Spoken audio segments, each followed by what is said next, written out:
So since she finished early, do I get her 10 minutes, so 15 minutes? Yeah. That's great. Short and sweet. Thanks very much. Appreciate that.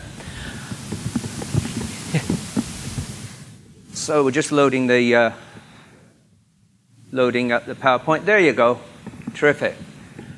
So listen, everybody's been sitting for a while. So everyone just stand up for a sec. Everyone stand up. Stand up and just kind of shake it, stretch it, shake it. That's it. Shake it, stretch it a little bit so that we're focused. Because I'm going to get you to think. I'm going to get you to think a little bit. So we need to be focused. So to think. So okay, so everyone take a seat. That's great. So my name's John Whitehead. I'm a leadership and executive and leadership coach. And I am also, I do workshops on interpersonal communication skills, which is what we're going to talk about a little bit here. I'm going to give you a tool.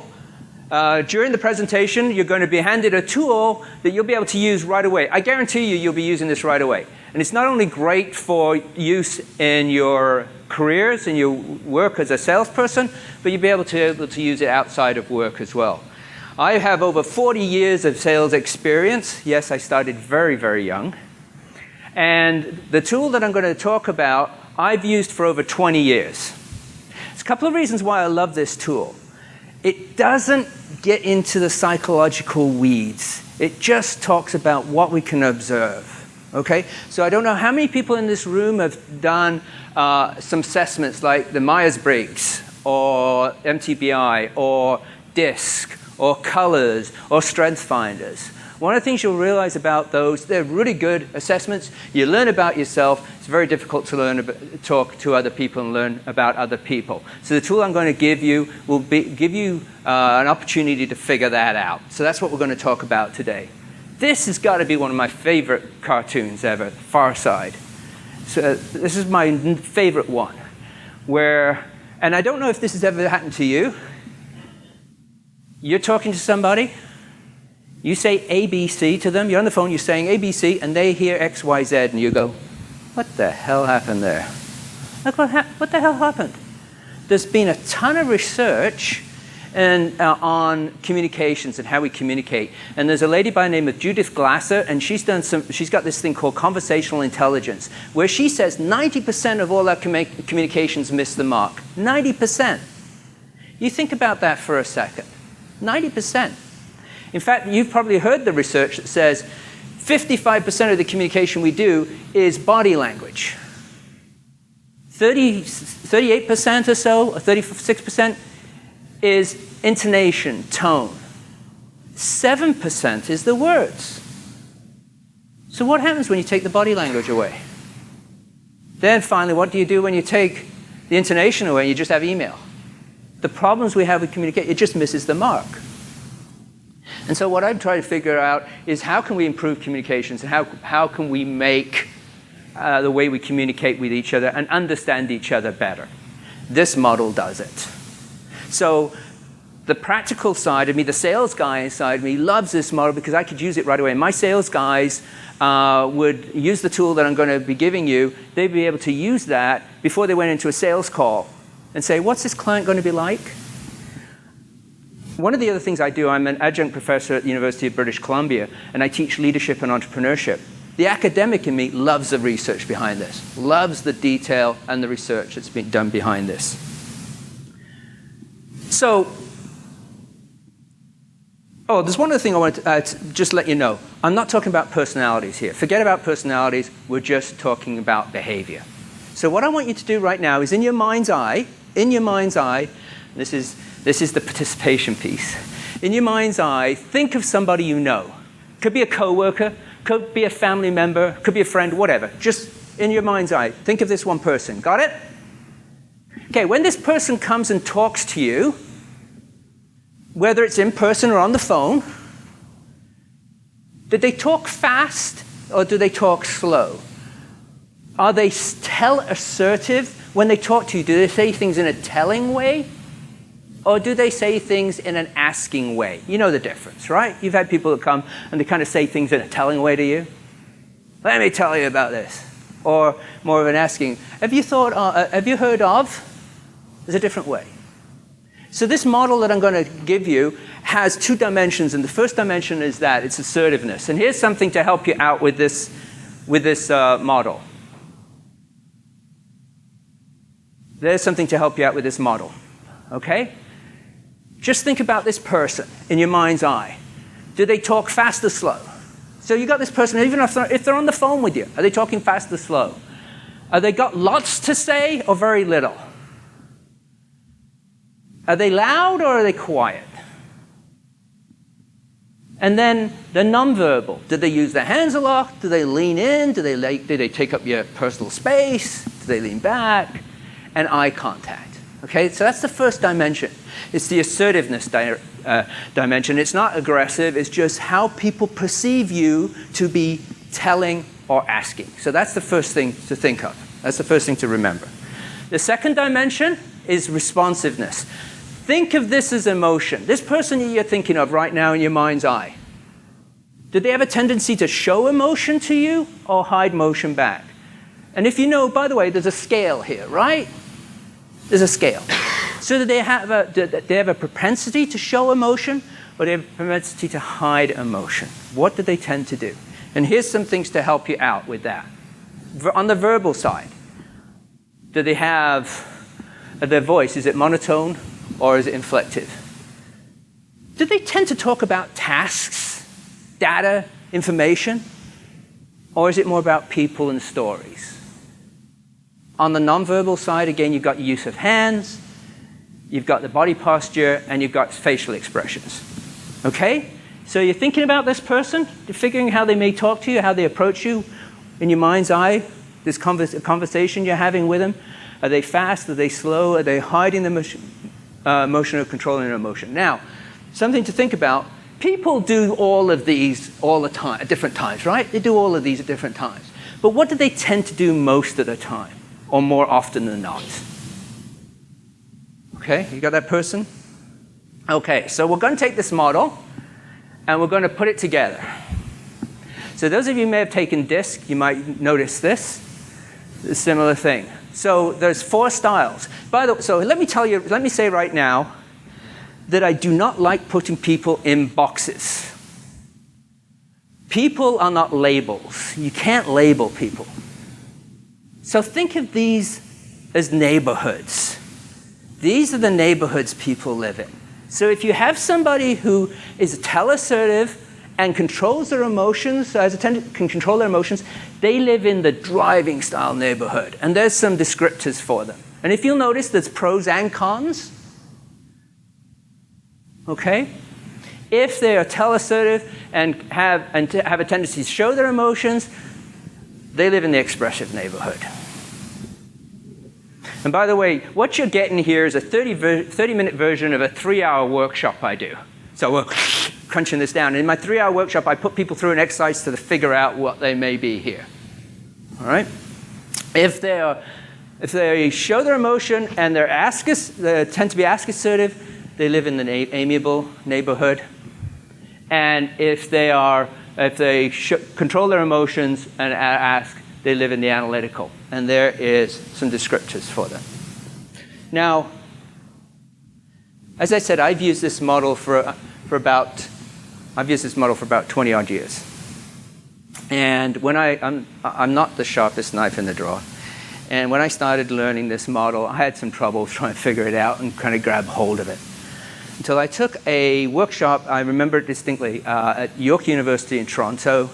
It was an executive course in sales management. And the professor's name was Joe Sheeran. And he talked about this model. And what he did was he used birds. He used birds to identify the 4 styles.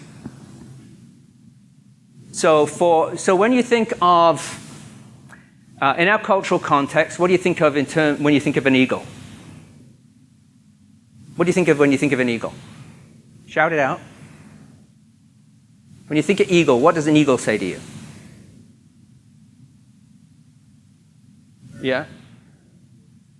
What's that? Power, force, eagle-eyed, independent, strong, majestic. Yeah. So he used eagle to say, you know, it's very independent, eagle-eyed, direct, to the point. For analyticals, he used owls. And in our cultural context, what do we think of when we think of owls? Wise. Yeah? Sorry? Knowledgeable. Right. For amiables, he used doves. And again, what do we think of as, when we hear of doves, what do we think of? Peace. Yeah. Come by, let's all get together and be happy. Right? For expressives, he used peacocks. True confessions, I'm a peacock. And for peacocks, it's like, here I am, see me, it's all about me. Right? Peacocks. So he used these to grab a hold of people's attention. So if you've got, so here's the thing. If you, in your sales context, think about this. You're on the phone with a client. And yes, and initially, it takes consciousness to do this. It takes consciousness to do this, but I guarantee practice makes perfect. You keep using this model, over time, it'll just be automatic for you. In fact, I kind of have to back engineer when I'm talking to somebody now, because it's pretty well automatic. What style might they be? So think about this. If you're on the phone with somebody, are they talking fast or slow? Are they making a decision quickly, or you can see they're thinking it through? Can you tell if there's an emotional inflection in their voice, or is it monotone?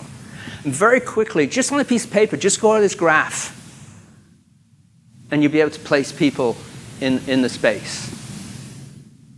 Okay? So,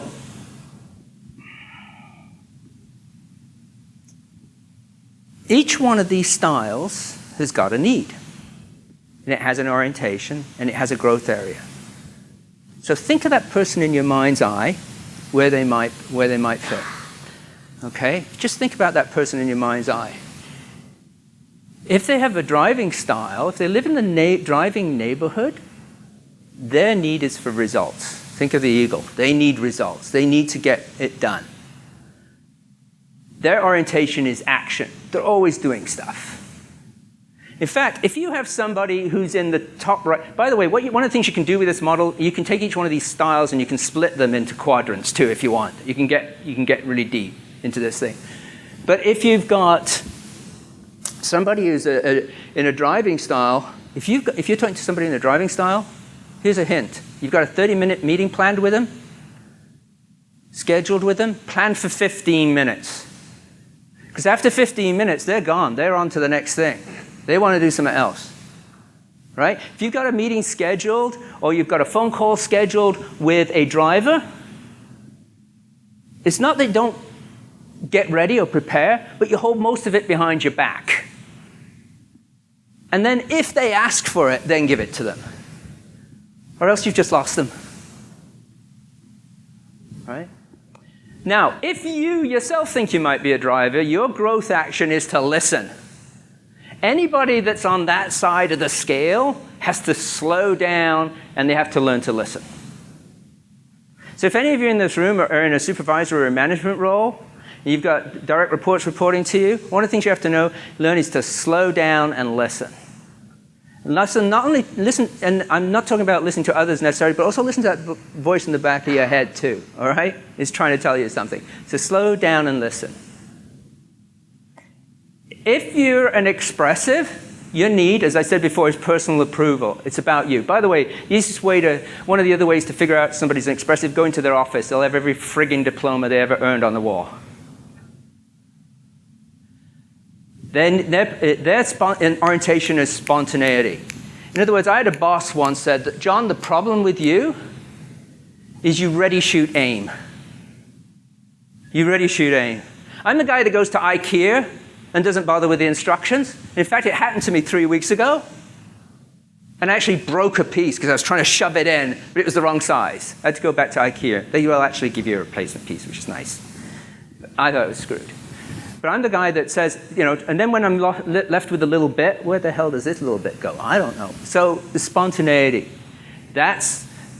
So with an expressive person, their area for growth is to slow down and check their emotional stance. They need to check their emotional stance because it's emotions that's usually running them.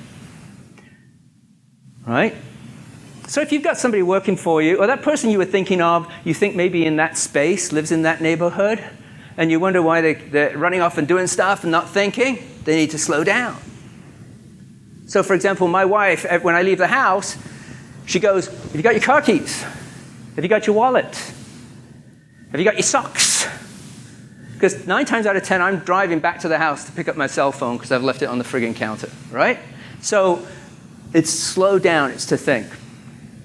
Amiables, personal security is really, really, really important to them. It's teamwork. It's being part of the team. Their growth, their orientation is relationships. So if you've got a client, a customer who you figure may be in that space, encourage them to let them know they're part of the community. They're joining the community. How important it would be for them to share this with their community. That's what will resonate with them. But their growth, if you happen to be an amiable in the room, your area for growth is to initiate, to make a decision, even if it could hurt somebody's feelings. Because the problem with an amiable is they don't want to hurt anybody's feelings, right? They won't make a decision because, I don't want to put you out. All right? I'm married to an amiable. One of the things that amiables do, and we'll come to this in a second, is what they do under stress. And you're working with an amiable if they acquiesce, if they're always acquiescing. If they say, sure, whatever you want to do. So you have a team meeting, right? You have a team meeting, and they're the ones that go, sure, what the team wants to do, it's fine with me. But every time they do that, they collect a stamp. Where do you want to go to a movie tonight? What movie do you like to go to? I think I'd like to go to Rocky. Oh, yeah, Rocky. I love Rocky. Doesn't love Rocky. Stamp. Where do you want to go for a meal? Well, wherever you want to go for a meal. Do you want to try that restaurant? Sure, we'll try that. Stamp. And then one day, they're collecting they cash them out. And you wonder, where the hell did that come from? It's like, boom, they're cashing all those chips in. So they'll acquiesce. Amiables will acquiesce. Because they don't want to hurt people's feelings until they're pushed to it. Analyticals, their need is to be right. They need information, they need data, they need all the details. A person that lives in that very top corner up there, they're the people that get stuck with this stuff called the paralysis of analysis. You've heard of that? The paralysis of analysis? They can't do anything. Right? They're the ones that they want all the details. Right? So they're the ones that if you've got a client that says, well, send me all the information, send me the data, and I'll make a decision. They're the ones that you want to say, okay, no, yeah, I can do that, but let me ask you, when would you have a decision by? When will you be able to get that information to me? Or I've got on my calendar to give you a call next Wednesday. Will that work with you? You put boundaries around it. If you're in a management role and you've got supervisor, you've got direct reports, don't ever send them off saying, hey, can you figure out this and come back? Because they'll never come back. They're gone. They've disappeared. You need to put some boundaries around them. I need this information by Tuesday. Is that all right with you? Make sure that you get that information, or else that you've lost them. So I talked a minute ago about amiables and they acquiesce. And they need to, not want to cause hassles. That's a backup stage, behavior. And if you're wondering about somebody, watch how they handle stress. And I don't mean hair pulling out, crazy, end of the world stress. I mean, how do they just handle stress? If they are drivers, they get autocratic. They'll just take over. Oh yeah, no problem, I'll just go do that. Oh yeah, I'll take care of that. They get autocratic. Analyticals avoid. They just ignore it's happened. They forget it's happened. Amiables, I already mentioned that they acquiesce. They go, whatever you want to do. And expresses attack. Now, what I mean by this is they don't get physical. Well, they don't necessarily get physical. They might get physical. But I was doing a workshop once, and in the workshop, I had them go through the process where they're doing my version of the sorting hat, and they're figuring out where the styles are. And this lady says to me, I don't think I'm an expressive. I don't know if this is where I live. So I said, well, so, okay, when you're under stress, what do you tend to do? There's 4 things you'll tend to do. You'll tend to get autocratic, you'll tend to avoid, you'll tend to acquiesce, you'll tend to attack. What do you do? And she says, well, I kind of get pissy. You're an expressive. I love that, pissy. Because they'll say stuff without thinking. Stuff will just come out of their mouth without them thinking, right? And they won't know, won't know that they've done it. I had a senior VP, when I sat on an executive committee that was on, I had an VP who sat sort of across the table from me, and we'd be in conversations, he'd get a little heated, and something would come out, and he would just look at me and go, he knew exactly what I'd done. I'd just gone into my attack mode to relieve the stress, right? Now, you were just handed a card.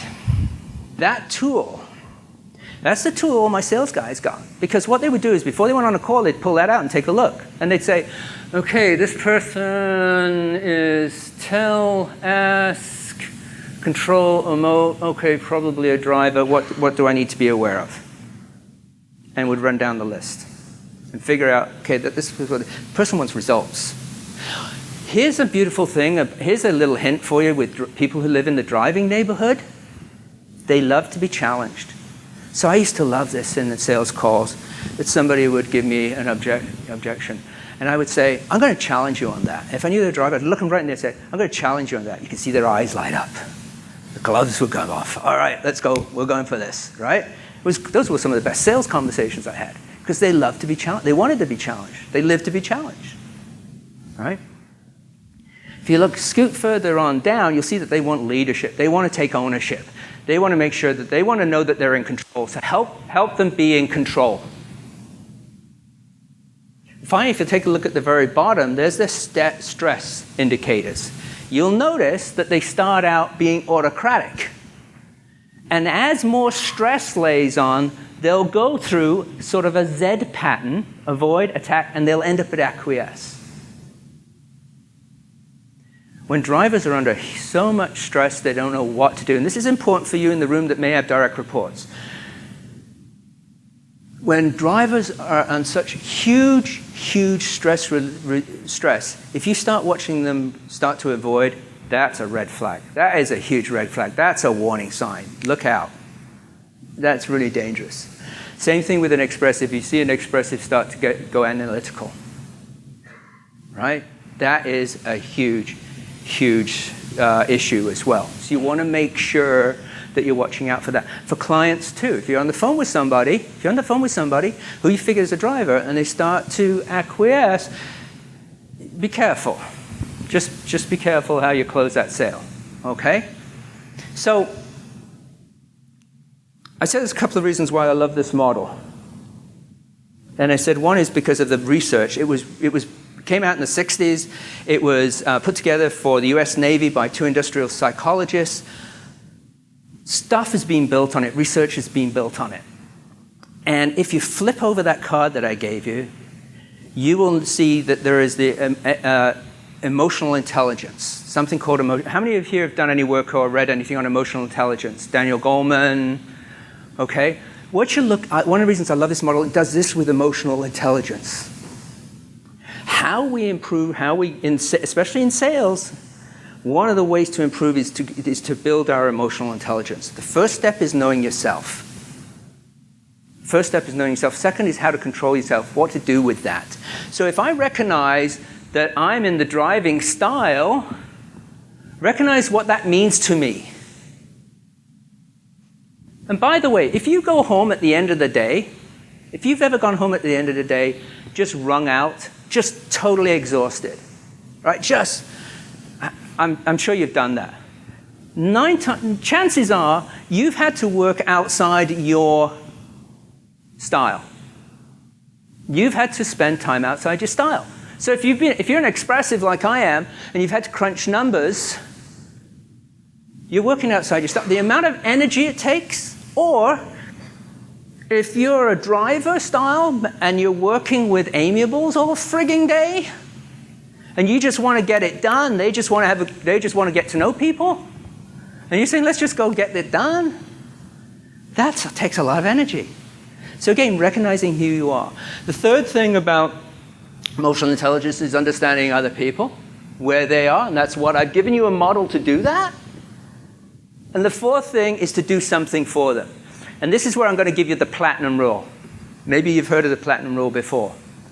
But I was doing a workshop a number of years ago, and an HR person came in for the large organization I work for to do this workshop for my sales team. At that time, I had 12 direct reports. And she said to them, what style is John? And then the analyticals in the room said, well, he's an analytical. Why do you say he's an analytical? Because he gives us our numbers. He keeps our leaderboard. He shows us where we're at. Somebody else says, well, I think he's an amiable. Why is he an amiable? Because he's always talking about teamwork and keeping it together and becoming part of the team. She says, what John's actually doing is showing versatility. And that's an actual term they use in this model, versatility. It's your ability to connect with those people outside your own personal style by recognizing them and putting in place the platinum rule. Everyone knows the golden rule pretty well. Treat others how you want to be treated. Platinum rule says you treat others how they want to be treated. So you figure out where they're at. Paul said, figure out who your client is. Find out what their needs are. You heard this morning with small talk, digging deep, finding out about the other people. Treat others how they want to be treated. Where do they fit? Where do you think that they may be? And then work with them on that. So that's the platinum rule for yourself. Now, so everybody's got the card. And my email address is up there. Yeah. If you're interested in these slides, email me, and I'll send you the slides. And I've got an infographic too that I can send you on an 8.5 by 11. Share with your coworkers. So this is what I want you to do. Here's your homework. Yes, there's homework. There's always homework. I'm a professor, for heaven's sakes. I can't get away with it. Here's your homework. Over the next couple of weeks, I want you to when you go back to the office, I want you to identify 2 people, and I want you to spend some time observing them. Did they talk fast, talk slow? Did they move fast and move slow? Did they say things in a telling way or an asking way? How did their emotions show up for them? Are they emote? Or did they control their emotions or show their emotions? Figure out where they may be. Take a look at that chart. What do they need? And see what you can do to move towards them. So I think I've got like 2 or 3 minutes left. Anybody got questions or comments or that I might be able to answer on the model?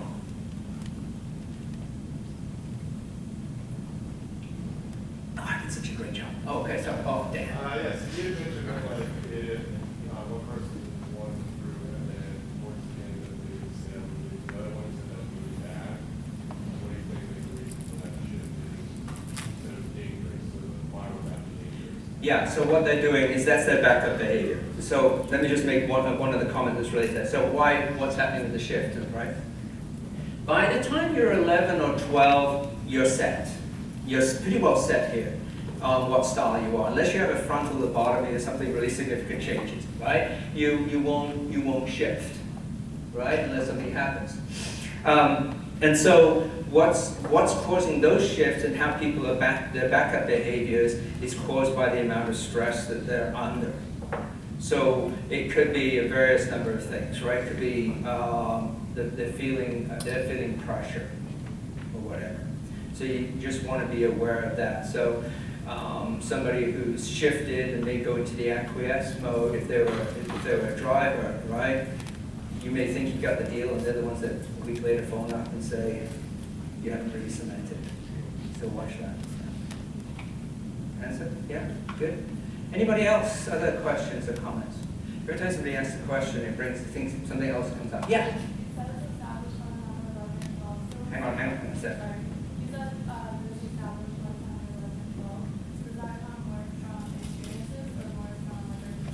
Oh, I love them. Born or made, right? It's learned. It's a learned response. It's what we've learned. As a kid, what I was able to learn, I could get away with. But it's a little bit, but it's mostly learned. It's what we've learned. And by that time, it's pretty well ingrained, right? Pretty good question. Other comments or thoughts or ideas? If you want to, you get a business card. What you've got, like I say, was a shortened version of my larger workshop that I do, and which in most cases comes with some one-on-one coaching as well, usually. So thank you very much for your time today. I appreciate it, for your attention and your questions.